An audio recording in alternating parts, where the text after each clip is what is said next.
Idiocracy is becoming real. Oh boy, oh boy. How many people watching this have seen or ever heard of a 2006 movie called Idiocracy? I Oh, would guess that there's a pretty decent number of people who have, we at have. least nowadays. But you might be surprised to learn that the movie's eventual popularity was actually never intended from the start. For those of you who have seen it, you can probably skip ahead a few minutes right now because you already know the plot, obviously. But if you haven't seen the film before, it's effectively a scathing critique of American corporatism. The main character, Joe Bowers, and a lady of the night, if you will, named Rita, become the subjects of an army experiment, cryogenic freezing in this case, but instead of 1 year, they get frozen for hundreds. After finally waking up in 2505, I think it is, they re-enter the modern world and they find out that everyone around them is basically brain dead. Basic infrastructure is now falling apart. Everyone drinks Brondo instead of water, which is like a play on Gatorade. It's like Gatorade. Yep. And the film is basically a never-ending string of jokes about how everyone has become an idiot, which leaves the two main characters, who are decidedly average back in the time that they come from, like as geniuses. the most intelligent people on all of planet Earth. That's right. Simply because of basic logic, mental aptitude, Saint gods. Welcome to Costco. I love you. and deductive reasoning. It's honestly prophetic in a sense when it comes to the concept of corporate advertising, at least. People buy everything that they want from a city-sized Costco facility where they're greeted by someone who says, "Welcome to Costco. I love you." There it is. They get treated in the hospital by plugging little sensors into their mouth and their ass and their ear as well, with a drooling human operator who doesn't even really know what's happening, as the machine spits out a diagnosis for them. Right, of course. And all over the place, everywhere, you see a kind of logical extreme in the world of attention advertising, which now caters to people who are barely even smart enough to communicate with each other. Language has become a sort of broken slang. The most popular show on all of television is a program called Ow My Balls.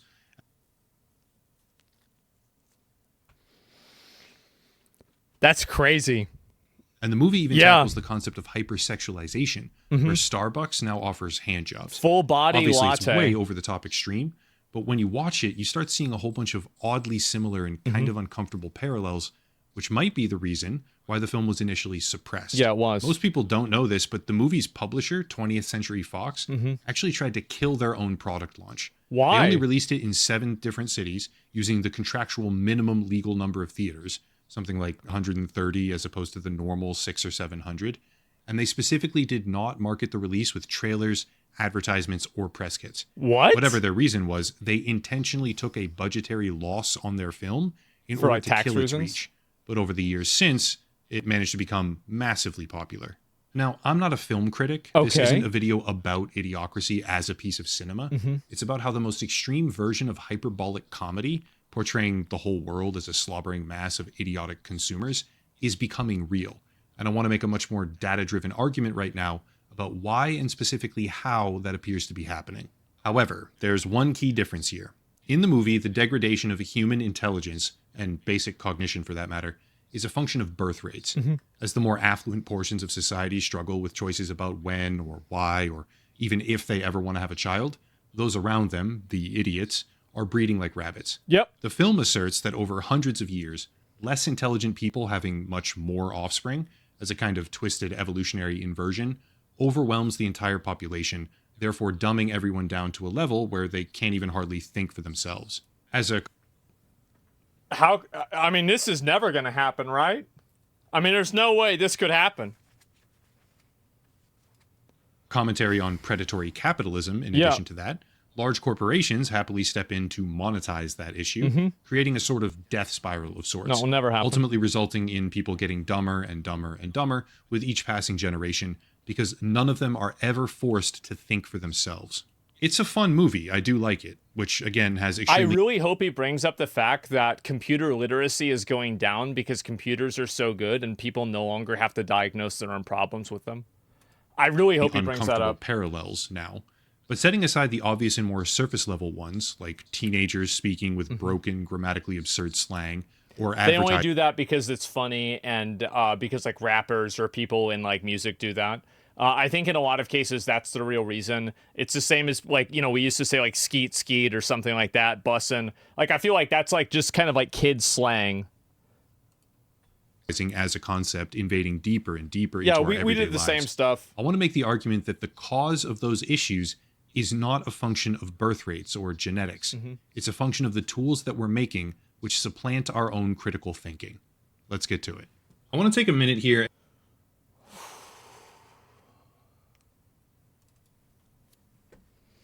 I just want to show you guys something. What was the video? What did I call that video?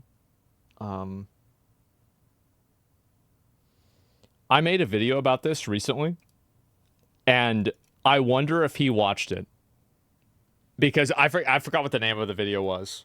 And go on a bit of a tangent, I guess, because lately it feels like there's an overwhelming trend where the quality of what I call consensus news seems to be going rapidly downhill. Maybe that's because way too many people get their information from social media posts where the first word is breaking in all caps because it's just engagement farming, let's be real. But it's also because media standards in general have gone wildly downhill. As a solution to that, I deliberately work with a platform called Ground News, which is today's video sponsor as well. Because pulling together information from numerous sources into a central feed and using that feed to benchmark the sensationalized claims that you see on social media across multiple political quadrants is a process that, in my opinion at least, would serve the world quite well if more people used it. Ground News is best classified as an aggregate service. It gathers up all sorts of mainstream and independent sources, puts them in a single feed, and provides as much information as possible to the readers, while also giving bias ratings and clarifying corporate ownership. I've done a whole deep dive on their methodology, by the way, and I like what I found, hence why I continue working with them on a regular basis. Having a top-down view of news stories from all over the political and geographic spectrum is much more valuable than falling into an echo chamber on any one particular side. This when is those what echo happens with chambers everybody. are financially motivated as well, a tool that manages to pull things together and expose readers to content they otherwise would never see, even if they choose not to believe it or pursue it, which is their prerogative, has no possible downside that I can think of. There's a bunch of other tools available on the website as well, like blind spot coverage or personal bias checkers, but for whatever reason you decide, if you click the link down below in the description or scan the QR code to sign up, you'll get 40% off the Vantage plan today. Again, link down below, ground.news/echelon for 40% off a Vantage plan today. Big thank you to Ground News for sponsoring the channel. Okay, let me start with this. A small example first, and then we work our way up the ladder. Spell checkers. Spell checkers are ubiquitous now. Everyone has them at practically every single level of education and work because they're embedded directly into our devices, which means at a certain level, after a child has learned basic grammar and spelling techniques in school, they'll begin using spell checking software nearly 100% of the time in their day-to-day lives. See, I was an early adopter of being stupid at spelling. I was always garbage at spelling. Even whenever I was a kid and we didn't have spell checkers, I was still trash at it. Right? Yeah. Spell checking software helps us. But what if I told you it doesn't just help us, it also stagnates us? According to the International Journal of Social Sciences and Educational Studies regarding EFL students, which is English as a foreign language, quote, with the advent of technology, writing devices are now equipped with autocorrection features that automatically corrects or generates a list of potential words to the author. This has made the task apparently easier. However, based on the cognitive load theory, when there is not enough effort and time given to complete a learning task, the chances to learn effectively reduce. End quote. Of course. Further down, quote again, having taken the aforementioned reasons and challenges into account, the primary aim of the present research is to investigate the effects of autocorrection features on spelling competence among EFL learners. English as a first language. This may seem like nothing, I get it, but if you go all the way down to the results on page 108, you find this, quote, the control group, participants who hand-wrote writing tasks and assignments, performed enormously better at reducing the number of misspelling words in their tasks in comparison to the experimental group who typed written tasks, end quote. Lastly, from the conclusions, that's accurate. obviously quoting for sure. again, students who are deeply immersed in using programs with auto spell checker features don't hone spelling competence as students who depend on handwriting due to the fact that there is more effort involved in handwriting that makes the learning more sustained, end quote. Now, for me personally, what I did is that I just did handwriting and I spelled everything wrong. Of course, that is just one study. That's what I used to do. It does very clearly seem to indicate that handwriting and putting in more effort will make you process learning better, and typing with a spell checker does not help you learn when it comes to English as a foreign language. But it is echoed elsewhere, right? The general premise. From University Technology Mara, a study called The Influence of Spell Checkers on Students' Ability to Generate Repairs of Spelling Errors. In the conclusion paragraph, page 10, quote, This research suggested that spell checkers have little to no effect whatsoever on students' spelling errors on the cognitive level. It did not help repair the errors, and the corrections are not internalized, thus allowing learners to repeat the same error. Right. End quote. Of course. Like I said, we're starting small, but the idea of ubiquitous spell-checking software seems to indicate a stagnation. I feel like the brain is a muscle. If you don't use your brain, it gets weaker. And if you don't use information, like how many of you guys... Like, I used this example before. How many of you guys, you know, in between, let's say, like, your first and second semester of school, maybe you forgot your locker combination during the, during, like, the Christmas break or something like that. Or you don't remember, like, your classes that you had in, like, 7th grade and what order they were in. Yeah, well, that makes sense, right? Because you're not using that information anymore. So I think that information that's not being readily used on a regular basis is very oftentimes just forgotten unless it has some sort of other type of existential value. Of people's ability to actually improve their own spelling, which lets them repeatedly make similar and even identical errors without learning what is actually correct. Obviously, that's not the most harmful side effect in the world, but it's certainly not a good thing. Well, let's go one stone up, or step rather, but I'll make a comparison to a stone archway later on. And let's look at something else. Habitual use of GPS negatively impacts spatial memory during self-guided... This is another thing that I was ahead of the curve on. I couldn't figure out where the fuck to go before we had GPS either.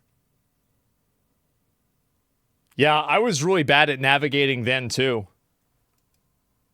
Navigation. This study from the Integrated Neuroscience Program at Yale University, I believe, was designed to examine the effects of GPS reliance among everyday drivers. And without spending too much time here boring everyone to death, it determined, quote, findings suggest that regularly using GPS affects spatial memory in a dose-dependent manner. That is, the greater use of GPS, the greater decline in spatial memory over time. Of course. The lack of a concurrent decline in subjective sense of direction suggests that this relationship is likely to be causal, end quote. To be clear, I'm not making the argument that these tools should be abolished, or even that the possible risks outweigh the benefits, at least not for GPS or maybe spell checkers. No, it's just that they have this effect. This is the effect that they have. It's undeniable. If you took a 21-year-old today, right now, most of them, not all, but most, took away their access to GPS on their phone or in the car intrinsically, and told them, go on a road trip across the state now, half of them probably couldn't even do it. And if they could, it would take them an exorbitant amount of time, because they haven't properly developed the skill set of reading road signs or navigating a physical map. Once again, to make this abundantly clear, that's not the worst thing in the world. I don't think it's the worst thing in the world either, because like there are some skill sets that people just don't need to have anymore because the world has evolved for you to not need those skill sets. And I think that that's always what happens. The problem I think now is that there are not an equivalent amount of additional skill sets being added back in that the intelligence and the thinking is being transferred onto. It's like basically people don't need to learn anything now, and all they do is sit on a computer and they never think about anything. Skill set, because you never needed to develop that skill set in the first place, isn't intrinsically bad, especially if you can then figure out how to do something when it matters for yourself. But what if we go one step further now? Because even our ability to think critically and solve problems is now under siege, thanks to the advent of generative tools. Picture a Roman archway. Stones on top of stones, but it never stands free or supports any weight at all without something called a keystone. The keystone is the pinnacle of that archway. It often has a slightly different shape or it's measurably larger while dispersing the most weight in the process, therefore supporting the entire archway as a whole. And critical thinking is the keystone of human cognition. Spell checkers and GPS programs, they're just stones, one of many in the archway. I've noticed this on Twitter. I've seen people like talking about topics, and so many of them are just not even equipped to even consider what's being discussed. Like there'll be like some drama of something that's going on, and people will be thinking about something totally fucking different. They're on it, and if you guys notice that, by the way, because they're dumb. Yes, it's scary. IQ rates are dropping in many developed countries. Well, we'll look at that after this. Generative tools, according to new data from researchers directly at Microsoft, if used improperly, can, quote, result in the deterioration of cognitive faculties that ought to be preserved. As Bainbridge noted, the key irony of automation is that by mechanizing routine tasks and leaving exception handling to the human user, you deprive the user of the routine opportunities to practice their judgment and strengthen their cognitive musculature, leaving them atrophied and unprepared when the exceptions do arise. Again, muscles atrophy. This is exactly what I was saying too. Yep. Quote. For this one, I do have to read a few more segments, not just one, because honestly, I just have to, but bear with me. Quote. The data identify key motivators for critical thinking, the desire to enhance work quality, avoid negative outcomes, and develop skills. However, several barriers inhibit this reflective process, including lack of awareness, limited motivation due to time pressure or job scope, and difficulty improving AI responses in unfamiliar domains. Surprisingly, while AI can improve efficiency, it may also reduce critical engagement, particularly in routine or lower stakes tasks in which users simply rely on AI, raising concerns about long-term... Well, this is a good example of this, is like how many of you guys can do like multiplication or long division by hand? Like, I'm going to be honest with you, I can't. I learned how to do it, but like I always have a calculator. And so like, when would I ever really need to do that? I can mentally do it? Yeah. But like, I cannot perform like the task of doing it naturally. Reliance and diminished independent problem solving. Yeah. End quote. Much further down, continuing that same sort of logical pathway here, quote, over-reliance on computing technology is not a novel phenomenon. However, Gen AI tools can exacerbate the associated risks. Indeed, such reliance may be tolerable for low-stakes tasks like grammar checking, but it can lead to significant negative outcomes in high-stakes contexts like drafting legal documents. That's true. Yeah, of course. It's common sense. And then lastly, thank you for sticking with me through all of this. From the conclusion paragraph, quote, while Gen AI can improve worker efficiency, it can inhibit critical engagement with work and can potentially lead to long-term over-reliance on the tool and diminished skill for independent problem solving. End quote. It's a lot to get through, I know. Yeah.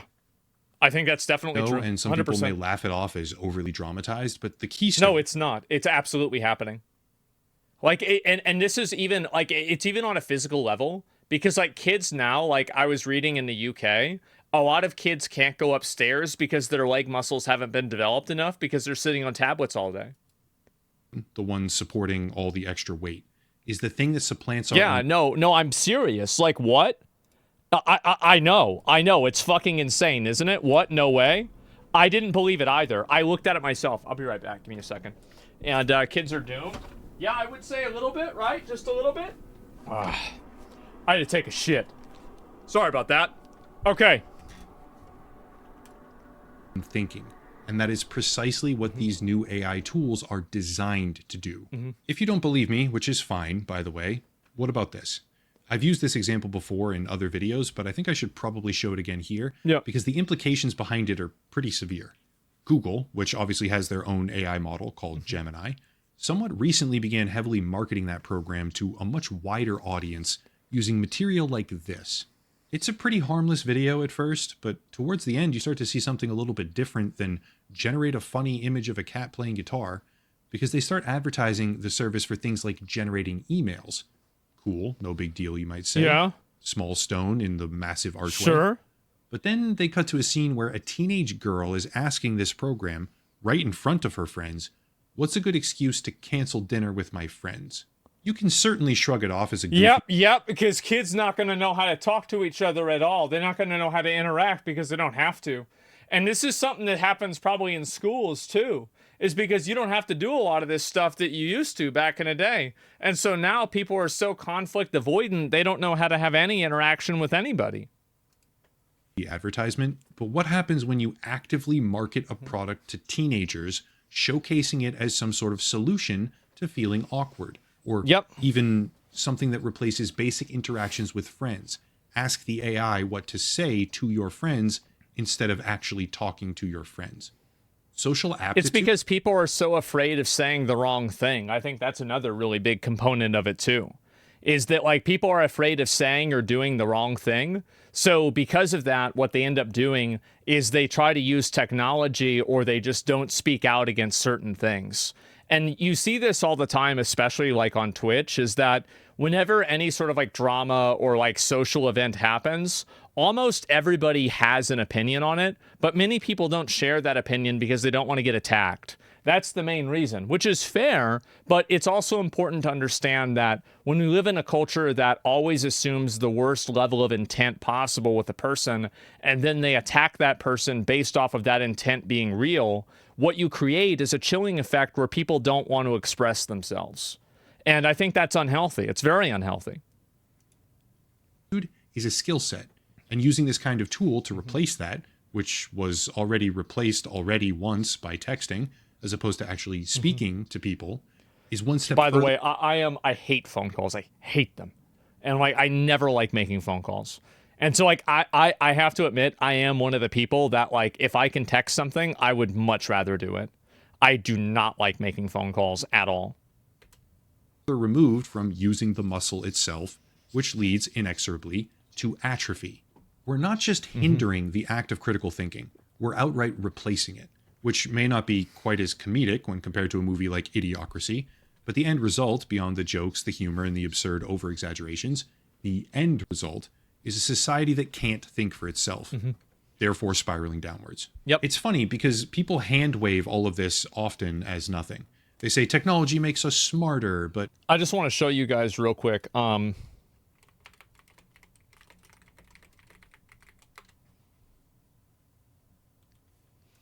Just real quick. Some children starting the school unable to climb a staircase. I'm just trying to let y'all know, like, whenever I talk about this shit, we getting in it on a level that is accurate. This is a problem. It's a big problem. Really? Yep. That's insane. It is. It's brutal, man. It absolutely fucking brutal. The ones in wheelchairs? Nope. It's getting harder and harder for me to see it that way. If you want a much smaller but far more damning example of this in action, especially considering the warning that Microsoft researchers themselves gave in that document, right, regarding legal documents in particular, there was a case against Walmart initiated in 2023 and still making its way through the court system. What's this? Where the legal representation for the plaintiff used 8 different case law examples that just don't exist because an AI hallucinated them. In a statement provided to the court directly, the law firm said, Bro, quote, I thought one of those said Helen versus Keller. Our internal artificial intelligence platform hallucinated the cases in question while assisting our attorney in drafting the motion in limine. This matter comes with great embarrassment and has prompted discussion and action regarding the training, implementation, and future use of artificial intelligence within our firm. This serves as a cautionary tale for our firm and all firms as we enter this new age of artificial intelligence, end quote. Yeah, sure. And people instinctively making the argument that this won't be a problem once the AI is good enough might have a point. Maybe it won't be a problem. But think of it this way. That's a lawyer, supposedly one of the smartest professions on earth, if you ask everyday people. That's a lawyer who was having the AI do their work for them. You can pontificate. Now, my understanding of the way that a lot of legal offices work is that a lot of times they have a paralegal or an assistant or somebody who's under them draft this out, and then they just look over it at the very end, right? Like, that's what I think happens. I don't know this for sure, and I'm sure each office is going to be different. But in a lot of cases, that's what's happened. So there's a legal aid that did this that, you know, probably is just lazy. And also, like, I think in a lot of these cases, it's not really an issue, and it's not necessarily an instance of a person being stupid. It's just a person being lazy. But the problem is that if you're lazy enough, that turns you stupid. All you want about how much better society will become as we perfect these types of tools and the efficiency it involves. But all I see is idiocracy being born in real time because human beings are not thinking anymore. What do we suppose happens as automation and progressively smarter algorithms replace or eliminate more and more and more of the adverse situations that we might ever encounter, up to and including even peer-to-peer socialization? What do we think happens when the consolidation of our economy centers more and more on a few absurdly wealthy conglomerates whose entire business model now relies on increasingly invasive advertising. What do we think happens when we construct tools that literally tell us every minute of every day where to walk, what to order, how to dress, or how to think? And how much different does that really look when compared to a movie like Idiocracy? Sure. It's like, you know what it's like? Here, give me a second. Nope, wrong one. Let me make a few of these. Okay. All right. This is just a minor one, okay? Idiocracy. I don't know if that's the way to spell it. Let's see. Dune. This is with AI. And then Minority Report.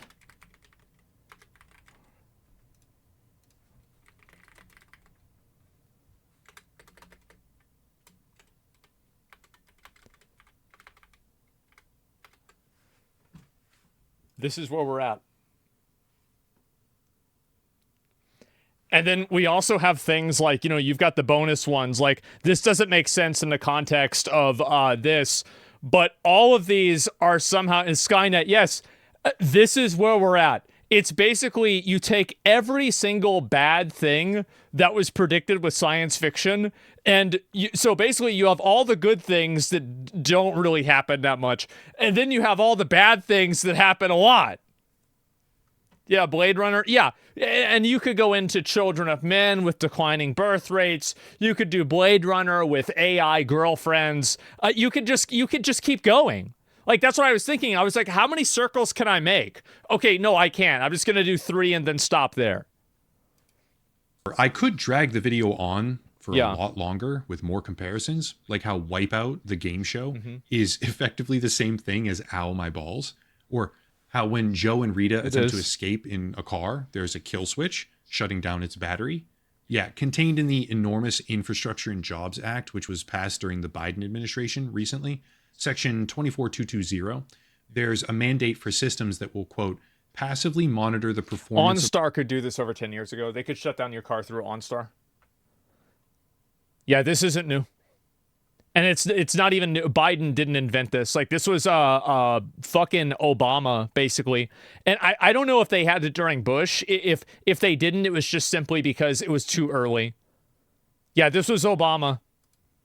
A driver of a motor vehicle to accurately identify whether that driver may be impaired and prevent or limit motor vehicle operation if an impairment is detected, end quote. Which is literally a kill switch for a car, regardless of why you say you put it in there. And the fact checkers all said, false, there's no kill switch mandate, which is bullshit. But setting all of that aside, looking past the comedic exaggeration. In 50 to 100 years, it will be illegal to drive a car and on a public road. As well. We are becoming Idiocracy. As time goes on, more and more, under the profiteering pressure of major corporations, which was the entire point of Idiocracy, more than likely resulting in its outright suppression at the box office, by the way. Well, it wasn't completely accurate because PlayStation controllers have been changed. You know, they have that touchpad in the middle. And so, like, this isn't completely accurate. It depicted certain brands in that way, which is hilarious. Yeah. We are subverting our own ability to think critically, to solve problems, and to better ourselves. We rely more and more every day on simplified tools which do increasing amounts of our thinking for us. And the end result is atrophy of social and mental muscles that we used to exercise constantly every single day, which pushes us closer and closer to the drooling, incoherent morons of a decades-old movie, which was never intended to be a blueprint. I don't think that we're that far off of it from now. And I think that there's a lot of kids that have effectively let that brain rot happen. The parents, not the kids, it's the parents, that have let that brain rot already affect them to begin with. They have. Give it 5 years. I don't know if you need to even wait that long. Tended to be an absurd comedy. In the end, I think we, collectively, as in society, are steadily marching down the road of becoming Idiocracy. It just won't be nearly as funny.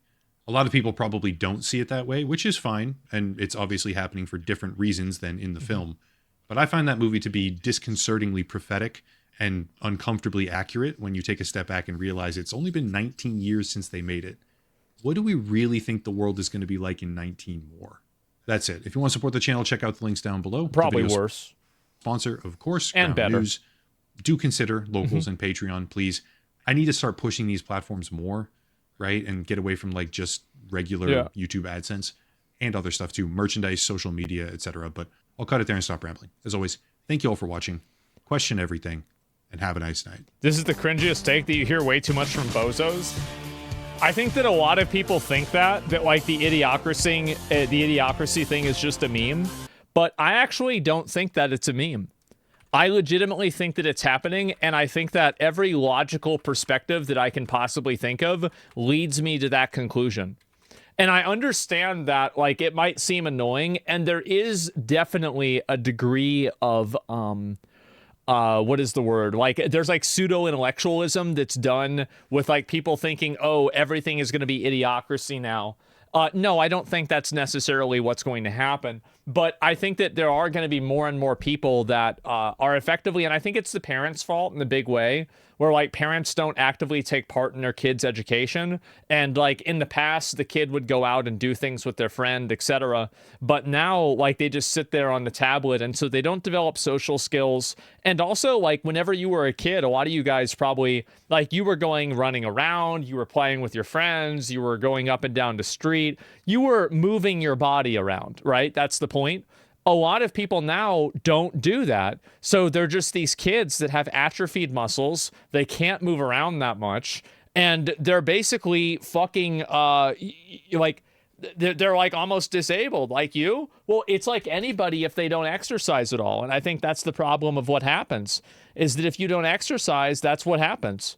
Marvel Rivals is fucking rigged. I mean, that's a bit different, right? But like activities are super vital to healthy development. Yeah, and I think that's what happens with almost everything. Did you see the president of Argentina do a rug pull? No, but I think that's pretty good evidence of what I'm talking about. Absolutely. So only stupid people are breeding cretins, cloning and feeding. I don't even own a TV. Good one. And yeah.